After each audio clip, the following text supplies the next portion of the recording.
Ալավերդու համար 12 հիմնական դպրոցում այսօրվանից սկսած դասապրոցեսը ժամը 9-ի փոխարեն կսկսվի ժամը 10-ից։ Նման որոշում է կայացվել նախօրեին հրավիրված մանկխորհրդի նիստին։ Մենք ունենք քաղաքից եկող ուսուցիչներ եւ աշակերտներ եւ նրանց համար եւ նաեւ ինչու՞ չէ Սարահարթում բնակվող երեխաները առավոտը շուտ արթնանում են, ցուրտ է ստիպել է, որ որոշումը այդպես կայացվի։ Դասաժամը չենք կրճատել, պարզապես սկսել ենք առավոտյան ժամը 10-ից։ Համար 12 դպրոցի փոխտնօրեն Արմենուհի Կոլոլյանն ասում է, որ այդ որոշմանը նպաստել են նաև ծնողների բողոքները։ Նա կարծում է, որ այդ 1 ժամն էլ բավական է, որ օրը համեմատաբար տաքանա։ Առավոտյան երեխաները լացելով էին դպրոց գալիս, հենց 3 մի երեխա մտել էր դպրոց ու ցրտից սառած լացում էր։ Ծնողներ կային, որ խնդրեցին այդպես անենք, ունենք նաև հակառակ կողմը։ Ծնողներ էլ կան, որ ասում են երաշտական դպրոց են գնում երեխաները դասաժամերը խախտվում է,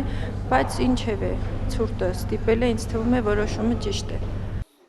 Երեխաներն էլ կարծես թե գոհ են, որ ուշ են գալիս դպրոց։ Առաջին դասարանի աշակերտուհի Նարե Փարեմուզյանը հիշում է, որ 3 մրսելով է դասի եկել։ Ձեռները սառերը փորսը շատ ցավում էր։ Դրամա գնացի տուն, տաք չայ խմեցի, հետո մի լավացել եմ, էլ եկա դպրոց։ Չառաջ, որ գալիս էինք ավելի ցուրտ էր, իսկ հիմա որ դասը ուշ է սկսում, մի քիչ տաքանում, այդքան չենք մրսում։